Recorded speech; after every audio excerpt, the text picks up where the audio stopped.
Hey guys, welcome to the Judicial Wings, the knowledge of judiciary, executive and legislation. I am Pallavi with you again.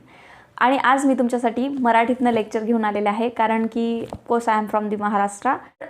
वेळ कमी आहे, more books आणि लेस time अशी परिस्थिती आपली झालेली आहे. तर खूप सारे बुक्स आहे आपल्याकडे आणि अगदी 2 महिन्यात एवढा सारा सिलेबस जर कव्हर करायचा असेल तर काय करावं? क्लासेस लावायचे का? क्लासेस लावून कन्सेप्ट क्लिअर करून घ्यायचा का? की अभ्यास कधी करायचा? किती वेळ अभ्यास करावा? किती तास अभ्यास करावा? कुठल्या पुस्तकाला काय स्ट्रॅटेजी वापरावी? कुठल्या पुस्तकाला किती वेळ द्यावा? क्वेश्चन पेपर्स आहेत जे की टेस्ट सिरीज आहेत, ह्या सगळ्या गोष्टींचे तुमच्या प्रश्नांचे उत्तर घेऊन मी आज तुमच्यासमोर आलेली आहे. दुसरं म्हणजे की आपल्याकडे 2 वे आहेत अभ्यास करण्याचे, एक तर हार्डवर्क आणि दुसरं आहे स्मार्ट वर्क.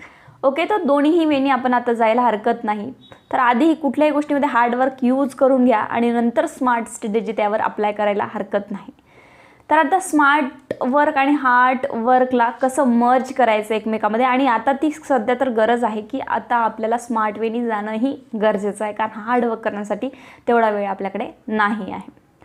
सो आपल्याकडे जेवढे सब्जेक्ट्स आहेत आपले, जसं की कॉन्स्टिट्यूशन आहे, एव्हिडन्स ॲक्ट आहे, CRPC आहे, CPC आहे, IPC आहे आणि बाकी छोटे सब्जेक्ट आहेत आपल्याकडे. या दोन्हीही या 12 सब्जेक्टला आपण 2 ग्रुपमध्ये डिवाईड करूया. ते कसं?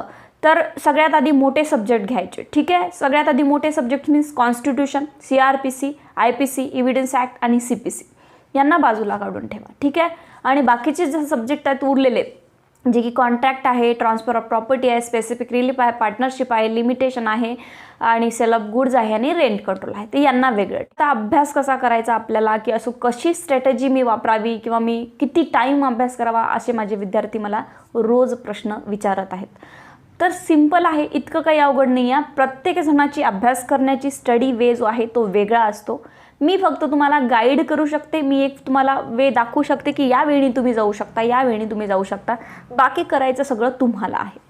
ठीक आहे, तर बघा, हे constitution, CRPC, CPC, IPC, evidence यांना जर आपण वेगळं काढलं आणि आता सपोज तुम्ही या सिच्युएशनमध्ये आहात की तुम्ही आधी कधीही प्रिलिम्स दिलेली नाही आहे, असे स्टुडंट असू शकतात. दुसरे स्टुडंट असू शकतात की त्यांनी ऑलरेडी प्रिलिम्स दिलेली आहे, मेन्सही दिलेली आहे, इंटरव्ह्यूही दिलेले आहे, किंवा प्रिलिम्स जरी दिलेली असेल तरी त्यांना कन्सेप्च्युअल क्लॅरिटी आहे, त्यांचे क्लासेस झालेले आहेत आणि त्यांना रिव्हिजनला अजिबात वेळ लागणार नाही. 2 महिन्यात 3 ते 4 वेळ सहज रिव्हिजन त्यांचं होऊन जातं. Not at all. But fresher असाल तर काय? तर फ्रेशर असाल तर तुम्हाला एका विषयाला कमीत कमी 5 दिवस एक डीपली स्टडी, मी वर म्हणत नाही आहे, डीपली स्टडी करायला 5 दिवस लागतील. ठीक आहे, पण हे 5 दिवसामधनंही काही कमी करता येतं का? This is called a smart strategy. Okay, so या 5 जे आपले मोठे विषय आहेत, कॉन्स्टिट्यूशन आहे, CRPC, CPC, IPC आणि एव्हिडन्सला थोडा लहानच आहे, त्याला इतकं घेऊ शकत नाही, पण त्याची कन्सेप्च्युअल क्लॅरिटी आहे ती बेटर पाहिजे, त्यामुळे मी याला मोठ्या विषयांमध्ये इन्क्लूड करते आहे. तर या 5 विषयांना जर आपण प्रॉबेबली या 5 विषयांना आपण जनरली 5-5 दिवस किंवा 3 दिवस 4 दिवस तुमच्या ॲज पर तुमचे जे काही ग्रास्पिंग पॉवर आहे त्यानुसार तुम्ही ठरवू शकता की मी याला 3-4 दिवस देणार आणि मग नंतर जे सब्जेक्ट माझे उरले त्याला 2-2, कॉन्ट्रॅक्ट आणि TP असेल त्याला 3-3, स्पेसिफिक सेल असेल त्याला 2-2, असे करून मी काहीही करून मला तरी वाटतं की पुढच्या 35 दिवसामध्ये, म्हणजे आता 25 दिवस आहे आणि पुढचे जे तुमचे दिवस उरले आहेत ते की लाईक 5 फेब्रुवारीपर्यंत 5 फेबपर्यंत तुमचा हा सिलेबस संपायला हवा. ओके, सो जास्तीत जास्त 10 पर्यंत, अगदीच तुम्ही फ्रेशर असाल तर 10 फेब्रुवारीपर्यंत तुमचा डीपली स्टडी करून झालेलं असायला हरकत नाही. ठीक आहे, तर कसा करावा? तर होऊ शकतं की तुम्हाला अशी सवय असेल की तुम्ही एकच ॲक्ट कमीत कमी 4 ते 5 दिवस वाचणार, म्हणजे कॉन्स्टिट्यूशनला तुम्ही घेणार तर 5 दिवस त्यालाच वाचणार, CRPC घेणार तर 4-5 दिवस त्यातमध्येच तुम्ही रीडिंग त्याचीच करणार, IPC, असे एक विषय संपवण्याची ही एक मेथड आहे.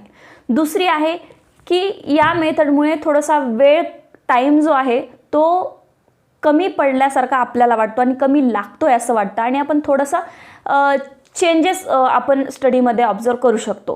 तो मी जशा प्रमाणे अभ्यास करते तो माझी ही स्ट्रॅटेजी आहे की कसं मी अभ्यास करते, एक विषय घेऊन मी करत नाही, तर मी सकाळचा टाईम आणि संध्याकाळचा टाईम हे छोट्या ॲक्टला देते. जसं की 5 दिवसामध्ये मी कॉन्स्टिट्यूशन वाचणार होते, अगदी फ्रेशर होते तेव्हा मी 5 दिवसामध्ये जर कॉन्स्टिट्यूशन वाचायचं ठरवलं असेल तर मी त्या 5 दिवसासोबत 2 छोटे ॲक्ट घेते. म्हणजे सकाळी मी 3 तास स्पेसिफिक वाचणार आणि रात्री मी 3 तास पार्टनरशिप वाचणार. म्हणजे या 5 दिवसात माझं स्पेसिफिक, पार्टनरशिप प्लस दिवसभर कॉन्स्टिट्यूशन असं होऊन जात होतं. ठीक आहे. तर होऊ शकतं की तुम्ही 6, 7 आणि 8 तास, दिवसभरातले 6 तास, सकाळचे 2-3 तास आणि संध्याकाळचे 2-3 तास अशा या 5 दिवसामध्ये 3 विषय, जे की एक मोठा आणि दुसरे छोटे, असे 3 विषय तुम्ही कव्हर करू शकता. जर तुम्ही एकच विषय घेऊन बसला तर असंही हरकत नाही, पण एक विषय घेऊन बसला तर थोडंसं लेंदी प्रोसेस होऊ शकते मे बी. हे तुमच्या अभ्यासाच्या क्वालिटी आणि ग्रास्पिंग पॉवर किंवा तुम्हाला कशी सवय आहे डिपेंड करतं. हे मी तुम्हाला सजेस्ट करणारच नाही, तुम्हाला जसं योग्य वाटते तसं. पण हा जो वे आहे तो मला माझ्या ॲज पर माय ओपिनियन बरा वाटतो की सकाळी एक छोटा विषय घ्यावा, दिवसभर मोठा आणि पुन्हा सकाळी एक छोटा, असे 5 दिवसात मी 3 विषय कंप्लीट करावे.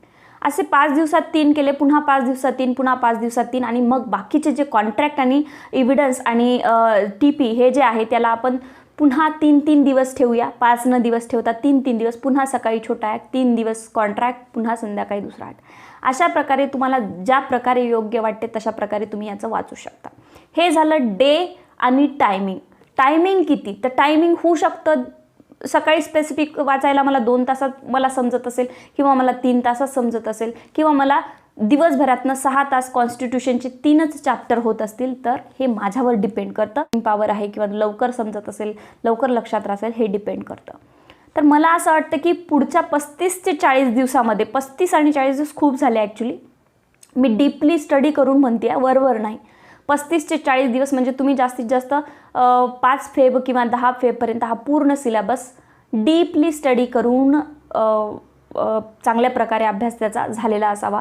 ही फर्स्ट रीडिंग समजूनच नका घेऊ, लाईक आपली फायनल रीडिंग समजून प्रत्येक सेक्शन जे काय आहे ते तुमचं जे महत्त्वाचं आहे ते प्रत्येक सेक्शन, जे प्रत्येक ॲक्ट आहे फायनल रीडिंगप्रमाणे वाचा. डोक्यात अजिबात आणून घ्यायचं नाही आहे की मी आता ही फर्स्ट रीडिंग करते मग बाकीचं नंतर कव्हर करेल, नाही. जो चॅप्टर तुम्ही घेताय त्याला डीपली कव्हर करा, कारण मी तुम्हाला एका ॲक्टला 5 दिवस कव्हर करण्यासाठी बोलते आहे. सो पुढच्या 35 दिवसापर्यंत, 5 ते 10 फेब्रुवारीपर्यंत तुमचं जर हे सगळं झालं, ठीक आहे की नाही, तर त्यामुळे नंतर तुम्ही पुढच्या 5 दिवसामध्ये काय करणार, ठीक आहे. आता तुम्ही 10 फेबपर्यंत पोहोचलाय असं समजून घेऊया आपण हा सिलेबस कव्हर करू. मग तुम्ही पुढचे 5 दिवस म्हणजे 15 फेबपर्यंत तुम्ही काय करणार, तर 15 फेबपर्यंत तुम्ही एक विषय घ्याल. म्हणजे सकाळी जर स्पेसिफिक घेतला तुम्ही 4 ते 5 तास किंवा 6 दुपारपर्यंत, तर दुपारनंतर तुम्ही स्पेसिफिक रिलीफवरचे पूर्ण क्वेश्चन सोडून बघा. कमीत कमी 50 क्वेश्चन तुम्हाला सोडवायचे, ठीक आहे. 50 क्वेश्चन्स तुम्हाला सोडवायचे. 50 क्वेश्चन सोडवल्यानंतर हे तुम्ही 10 दिवसही करू शकता, तुम्ही 5 दिवसही करू शकता. म्हणजे 1 ते 2 दिवस, एक ते मोठा असेल तर 1-2 दिवस पुन्हा हे सेकंड रिव्हिजन आहे तुमचं. सेकंड रिव्हिजन झाल्याशिवाय क्वेश्चन्स पेपरला हात लावू नका, ठीक आहे. सो सेकंड रिव्हिजन असेल तुमचं तर सेकंड रिव्हिजनमध्ये एक दिवस सकाळ संध्याकाळ जसं तुम्हाला योग्य वाटते तसे ॲक्ट कंप्लीट करा. आणि 20 तारखेपर्यंत जर तुमचा पूर्ण सेकंड रिव्हिजन झालेला असेल तर 20 तारखेला तुम्ही किंवा 20 तारखेच्या आधीही जसं तुम्हाला तुमच्या परीने जसा सिलेबस कव्हर होतो तसा तारीख मॅटर करत नाही, तर अशा प्रकारे तुम्ही 50 छोट्या ॲक्टचे आणि 100 मोठ्या ॲक्टचे क्वेश्चन सोडून बघायला हरकत नाही, जे की क्वेश्चन बंच तुम्हाला कुठेही अवेलेबल असतात. माझ्याकडे पण अवेलेबल आहे, मी पण तुम्हाला देऊ शकते, ठीक आहे. आता ते तुम्ही बंच 50 छोट्या पुस्तकाचे आणि मोठे जे ॲक्ट आहेत ते 100 क्वेश्चन, असे महत्त्वाचे क्वेश्चन्स, आजूबाजूचे भरपूर क्वेश्चन नाही की 100-200 एकाच विषयावर खूप आहेत आणि त्याच्यामध्ये इनॅक्टमेंट डेट विचारली आहे, कोणी प्रोड्यूस केला ॲक्ट, कोण फाउंडर आहे, हे आपल्याला क्वेश्चन असे येत नाही. तुम्ही जर बॅक इयरचे क्वेश्चन्स काढून बघत असाल तर डेफिनेटली अशा प्रकारचे क्वेश्चन्स येत नाही, ठीक आहे. पहिलं तर क्वेश्चन पेपर अनालाइज करणं महत्त्वाचं. मग अशा तऱ्हेने कमीत कमी तुम्ही 500 क्वेश्चन जे आहेत ते क्रिमिनलचे पूर्ण सोडवले आहे आणि 500 क्वेश्चन आहे ते तुम्ही सिव्हिलचे सोडवले, ठीक आहे. तुम्ही 10 फेब किंवा 20 फेबपर्यंत हे सगळं करू शकता. मग तुम्हाला हे बघायचं आहे की मी कुठल्या ॲक्टमध्ये कमी पडतो आहे, ठीक आहे की नाही. मी कुठल्या ॲक्टमध्ये कमी पडतो आहे आणि कुठल्या ॲक्टमध्ये मला 50 पैकी 25च प्रश्न येत आहे. 100 पैकी मोठा ॲक्ट असेल तर मला त्यातनं 50च प्रश्न येत आहे. मला कुठल्या सेक्शनवर भर देणं गरजेचं आहे, कुठल्या चॅप्टरवर भर देणं गरजेचं आहे, कुठल्या ॲक्टवर भर देणं गरजेचं आहे. मग पुन्हा ते ॲक्ट काढा, मी कुठे चुकलो, हा प्रश्न मला का नाही आला, कुठे कन्फ्युजन झालं, याच्यावर लक्ष द्या. समोरचे कमीत कमी 8 ते 10 दिवस तुम्ही ही स्ट्रॅटेजी अप्लाय करा की मी कुठे कमी पडतोय, ओके. तर मग आता मी कुठे कमी पडतो हे सगळे तुमचे 500 पूर्ण सिव्हिल क्रिमिनलचे क्वेश्चन्स पाहून झालेले आहे आणि कुठे कमी पडता हे यातही तुम्ही इम्प्रूव्हमेंट केलेली आहे. आता तुम्ही होऊ शकताय की तुम्ही 25 पेजपर्यंत गेलात, ठीक आहे. हे सगळं करण्यामध्ये होत असेल, ठीक आहे की नाही. मिनिमम टाईममध्ये हे आत्तापासूनच कसं तुम्हाला मॅनेज करता येईल हे टाईम मॅनेजमेंट तुमच्या हातात आहे, यावर कुणीही काही करू शकत नाही. कारण तुम्ही जर झोपत असाल, तुम्ही जर इकडे तिकडे टाईम वेस्ट करत असाल वेदर मोबाईलवर, रील्सवर, ठीक आहे की नाही. रील्स तर अजिबातच काढू नका. इंस्टाग्राम, फेसबुक थोडे दिवस बंद ठेवा. एक रील्स पाहिल्यानंतर दुसरी लगेच येते, त्यामध्ये टाईम कसा जातो हे कळत नाही. ही फॅक्ट आहे, ओके. मग आपण काय करतो, यूट्यूबवर एक लेक्चर बघायला जातो, अरे हे मला कळत नाही आहे, एक लेक्चर बघतो ना, तर तिथे लिमिटेशन ठेवा. जसं की फंडामेंटल राईटवर सुद्धा आपल्या कॉन्स्टिट्यूशनमध्ये लिमिटेड रेस्ट्रिक्शन आहे, तसं आपल्यावर सध्या लिमिटेड रेस्ट्रिक्शन ठेवा की मी चॅप्टर बघतोय ना यूट्यूबवर, मग ते झाल्यानंतर मी फोन बंद करणार, ओके. नाही तर लायब्ररीमध्ये गेलात, हेडफोन टाकले आणि दिवसभर चॅप्टर्स बघत आहात आणि आजूबाजूला दुसरा कुठला व्हिडिओ चांगला दिसला तर ते पण बघून घेतला, नवीन मूवीचं ट्रेलर पण बघून घेतलं. हे असं थोडंसं कंट्रोल करायला हरकत नाही. मग आता आपलं सगळं रिव्हिजन झालं, 2 रिव्हिजन झाले, 500 क्वेश्चन बघून झाले, कुठे इम्प्रूव्हमेंट करायची, कुठल्या ॲक्टमध्ये जास्ती पाहिजे आपल्याला, हे सगळं कळलं आहे. त्यानंतर येऊया आपण फायनल टेस्ट सिरीजवर. तुम्हाला 3 कमीत कमी फायनल टेस्ट सिरीज द्यायची आहे. जेव्हा तुम्ही पहिली टेस्ट सिरीज द्याल, म्हणजे तुमची 25 फेब्रुवारीला किंवा 30 तारखेला, हे तर 20पर्यंतच असायला हवं. मला तरी वाटतं असं की 20 तारखेला, फेबच्या 20 तारखेला, ठीक आहे, जान फेब 20 तारखेला तुम्ही फर्स्ट टेस्ट सिरीज दिली पाहिजे. हे खूप चांगलं राहील. जर 20पर्यंत जर तुम्ही फर्स्ट टेस्ट सिरीज देऊ शकत असाल तर वेल अँड गुड, ओके. सो 20 तारखेला जर तुम्ही फर्स्ट टेस्ट सिरीज देत असाल तर त्यामध्ये आता सध्या 63 वॅकन्सीज आहे. मान्य 63 वॅकन्सी आहे, तर कट ऑफ लिस्ट कुठपर्यंत जाईल it depends upon also how tough the paper was or how easy it was, okay. So याच्यावर पण डिपेंड करतं. आणि दुसरं म्हणजे की वॅकन्सी ज्या 63 आहे याच्यावरही डिपेंड करतं की आपला कट ऑफ लिस्ट कुठपर्यंत जाणार. May be cut off list जाईल 70-72पर्यंत जाण्याची यावर्षी तरी शक्यता आहे, पण डिपेंड करतं की पेपर कसा आहे, इझी आहे की हार्ड आहे, याच्यावरही डिपेंड करतं. तर जेव्हा आपण पहिली फर्स्ट टेस्ट सिरीज देऊ तेव्हा माइंडमध्ये हेच राहू द्यायचं आहे, असू द्यायचं आहे, तुम्हाला प्रिझ्यूम करायचं की मी फायनली तिथे जाऊन ही टेस्ट सिरीज म्हणजेच मी फायनल पेपर देतोय, ओके. फर्स्ट टेस्ट सिरीजला ही स्ट्रॅटेजी अप्लाय करायला हरकत नाही. मग आता आपल्याला पोचायचे 72, 73, 74, 75पर्यंत आणि मला तिथे कुठेतरी कमी पडतात मार्क्स. पहिल्या टेस्ट सिरीजमध्ये टेस्ट सिरीज दिली, पेपर उघडून पाहिला, 65, 60, 70पर्यंतही जात असाल तुम्ही, तर मी कुठे निगेटिव्हमध्ये चाललो, माझे क्वेश्चन्स कुठे कमी पडत आहेत, माझे क्वेश्चन्स चुकत किती आहेत, बरोबर किती येत आहेत आणि कुठल्या ॲक्टवर मला आता भर द्यायला पाहिजे, कुठल्या ॲक्टमधून मला क्वेश्चन येत नाही, कशा प्रकारचे क्वेश्चन येत नाही, टाईम मॅनेजमेंट, टाईममध्ये सगळं होतं आहे का, हे सगळ्या गोष्टी. सगळ्यात महत्त्वाचं म्हणजे निगेटिव्ह मार्किंग. निगेटिव्हमध्ये मी जर समजा मी 80 ते 82 सोडवले, जर मी 90 सोडवले, तर मी निगेटिव्हमध्ये किती जातो आहे. ही प्रत्येकाची स्ट्रॅटेजी आहे, तुम्ही तेवढंच निगेटिव्हमध्ये जाल असं काहीही नाही आहे. कारण ते तुमचं डिपेंड करतं की तुम्ही काय किती अभ्यास केला आहे वगैरे वगैरे आणि तुम्ही किती प्रॅक्टिस केली आहे वगैरे वगैरे. सो तुम्ही एवढंच लक्षात घ्या की मी किती निगेटिव्हमध्ये चाललो. फर्स्ट पेपरची टेस्ट सिरीज दिल्यानंतर हे सगळं अनालाइज करायचं, त्यामधून एक पेज घ्यायचं, चुका लिहून काढायच्या स्वतःच्या की किती निगेटिव्ह गेले, किती काय गेले, किती मार्क्सपर्यंत मी पोचलो, मग आता मला मार्क्स कमी करावे लागेल का, मी पहिले 90 सोडून पाहिले होते तर मी खूप निगेटिव्हमध्ये गेलो, मी आता 85-80पर्यंत सोडून पाहू का दुसऱ्या टेस्ट सिरीजमध्ये, म्हणजे मी अजून इम्प्रूव्ह करेल का. तर ठीक आहे की नाही. मग जर जास्त सोडवण्यापेक्षा निगेटिव्हमध्येच असेल तर कमी या आणि जे निगेटिव्ह चुकलेले 10 आणि मग त्या 10मुळे 9मुळे चुकलेले इकडे मायनस होणारे 2-3 जर तुम्ही इम्प्रूव्ह करू शकत असाल तुम्हाला स्वतःला ॲनालाइज करून, तर तुम्ही डेफिनेटली सेकंड टेस्ट सिरीजसाठी करा.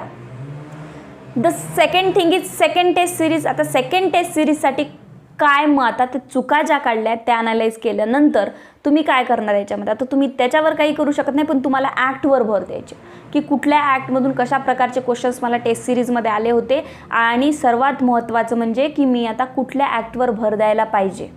ठीक आहे, की मला कुठल्या ॲक्टचे किती क्वेश्चन्स आले नाही. स्पेसिफिक होता त्यातले 6 क्वेश्चन आले होते, 3 आले नाही मला. कॉन्स्टिट्यूशन होता त्याच्यामधले 4 आले नाही मला. तर अशी लिस्ट काढा. सेकंड टेस्ट सिरीजसाठी जास्तीत जास्त तुमचा अर्धा तास जाईल, यामध्ये जास्त वेळ जाणार नाही, पण चुका लिहून काढणं महत्त्वाचं आहे. Okay.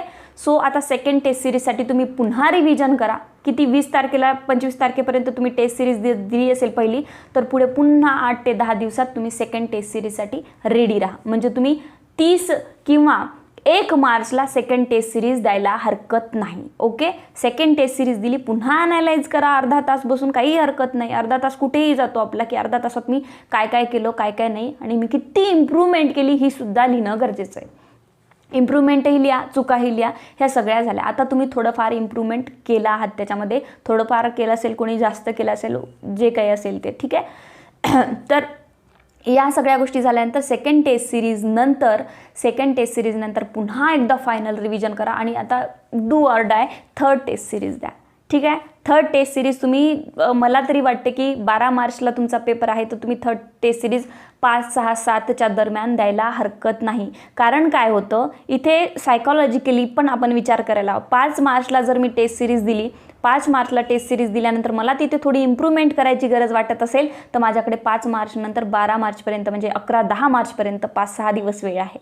At the time of the exam 1 आणि 2 दिवस बिफोर जर तुम्ही लास्ट टेस्ट सिरीज देत असाल तर तुमच्याकडे टाईम नाही आणि तो फिअर तुमच्या डोक्यात राहील की अरे त्या टेस्ट सिरीजमध्ये मला 2-3 मार्क कमी पडले होते आणि ह्या इम्प्रूव्हमेंट करायला मला वेळ भेटला नाही. त्यामुळे 5 तारखेच्या आत किंवा 5 तारखेपर्यंत फायनल टेस्ट सिरीज देणं गरजेचं आहे. कारण तुम्हाला चुका जर झाल्या तिथे तर इम्प्रूव्हमेंट करण्यासाठी वेळ आहे आणि रिव्हिजन करण्यासाठी सुद्धा वेळ आहे.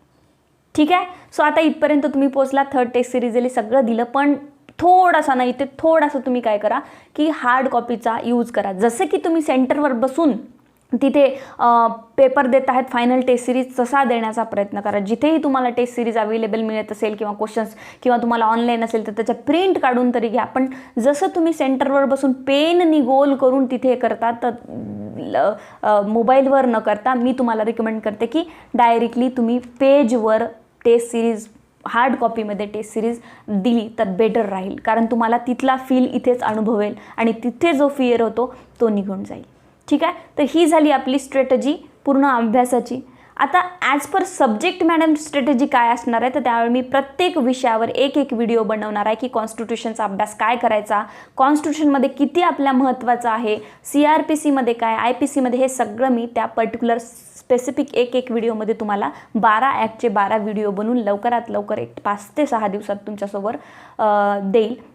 आणि तुम्ही तशा प्रकारे जे क्वेश्चन्स त्याच्यामधनं विचारले जातात मी हे ॲनालाइज केलेलं आहे, तर त्यामुळे मी तुम्हाला सांगू शकेल.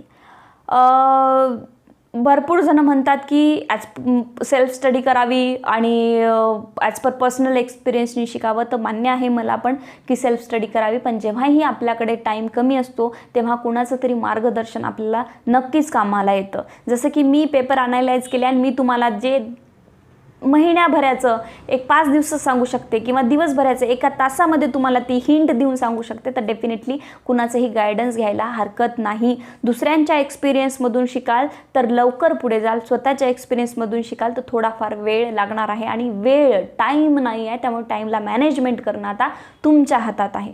त्यामुळे डिस्कशनमध्ये जास्त वेळ न घालवता कोणीतरी प्रॉपर गायडन्स देणार जर तुम्हाला मिळत असेल तर डेफिनेटली तुम्हाला त्याचा फायदा होईल आणि टाइम कंझ्युम होणार नाही. ठीक आहे, हे झाले आपले 12 विषय. 12 विषयाला मोठ्या विषयांमध्ये कोर्समध्ये कन्वर्ट करा, छोट्या विषयामध्ये स्टडी टाइम टेबल एक प्रॉपरली बनवा आणि बिलकुल आज बनवलेला स्टडी टाइम टेबल हा उद्याला जाता कामा नये. त्यानंतर तुम्ही क्वेश्चन सेट्स घ्या, त्यामधनं मला किती क्वेश्चन येत आहे, मी स्पेसिफिक पूर्ण वाचलाय, पूर्ण वाचलाय, पण मला येतं किती हे सेल्फ ऑब्झर्वेशन करणं ही गरजेचं आहे. निगेटिव्ह मार्किंगमध्ये जाऊ नका, निगेटिव्ह मार्किंगचं ऑब्झर्वेशन करा. मी किती सोडवल्यानंतर मी कितीपर्यंत निगेटिव्ह जातोय हेही तुम्हाला अभ्यास करणं गरजेचं आहे. आणि question paper test series must आहे. विदाऊट प्रॅक्टिस तुम्ही पेपरला जाऊन बसू नका असं मला तरी वाटतं. कॉम्पिटिशन जे आहे ते टफ आहे, 63 वॅकन्सीज आहे, त्यामुळे चांगली प्रकारे तयारी करायला हरकत नाही. हेच माझी बॅच आहे JMFCची हीच आणि यातनंच मला पुढे जायचं आहे असं जर वाटत असेल तुम्हाला तर डेफिनेटली चांगला अभ्यास करा. टेस्ट सिरीजही अवेलेबल आहे, पण टेस्ट सिरीज मी आता डिस्क्लोज करणार नाही किंवा आता कुणालाही देणार नाही, कारण मला वाटतं की आता सगळ्यांना 2-2 वेळा रिव्हिजन आणि 500-500 क्वेश्चन्स पेपर जे आहेत ते सिव्हिल आणि क्रिमिनल यावर भर द्यायला हवी. लास्ट मंथला जे की मी आता तुम्हाला स्ट्रॅटेजी सांगितली त्यानुसारच टेस्ट सिरीज मी जिकडे तिकडे डिस्ट्रीब्यूट कॉन्ट्रीब्यूट करणार आहे. आणि दुसरं म्हणजे ऑनलाईन क्लासेसही सुरूच आहेत आणि ऑनलाईन क्लासेसमध्ये जरी तुम्ही माझ्या नसाल तरी मॅटर करणार नाही. तुम्ही यूट्यूब, फेसबुक, इंस्टाग्रामवर मला क्वेश्चन्स विचारू शकता. तर अशा प्रकारे अभ्यास जर केला तुम्ही तर नक्की तुम्ही प्रिलिम्स क्रॅक करू शकता आणि मेन्सला अपियर तुम्ही होऊ शकता. ही जर स्ट्रॅटेजी तुम्हाला योग्य वाटत असेल तर नक्कीच तुम्ही या स्ट्रॅटेजीचा वापर करू शकता. सकाळी छोटा ॲक्ट घ्यायचा, दुपारी मोठा ॲक्ट, संध्याकाळी पण छोटा ॲक्ट घ्यायचा. हे सगळं रिव्हिजन झाल्यानंतर बंच जे असतात क्वेश्चन पेपरचे ते सोडून पाहायचे. ऑफकोर्स जेव्हा ही 50 एका छोट्या ॲक्टमधून क्वेश्चन प्रॉपरली जे येणार तेच सोडून पाहत असेल तर त्याच्यापैकी कमीत कमी 3 ते 4 प्रश्न तुम्हाला ॲज इट इज उतरणारच आहे, यात काहीही वाद नाही आहे. आणि 100 प्रश्न मोठ्या ॲक्टवर तुम्ही सोडून पाहत असाल तर डेफिनेटली त्याच्यावरही तुम्हाला कमीत कमी 3-4 प्रश्न उतरणारच आहे, जे की प्रॉपरली क्वेश्चन्स असेल. तर खूप साऱ्या क्वेश्चन्सकडे जे की इरिलेव्हंट आहेत त्याच्याकडे जाऊ नका, कुठल्याही इरिलेव्हंटकडे जाऊ नका. बाकी जे विषयाची स्ट्रॅटेजी आहे ते मी तुम्हाला स्पेसिफिकली व्हिडिओ बनवून नक्कीच तुम्हाला प्रोव्हाइड करेल. सो व्हिडिओ नक्की तुमच्या फ्रेंड्सला जे की ॲस्पिरंट आहे JMFCचे त्यांना शेअर करा, लाईक करा. And thank you so much. Best of luck.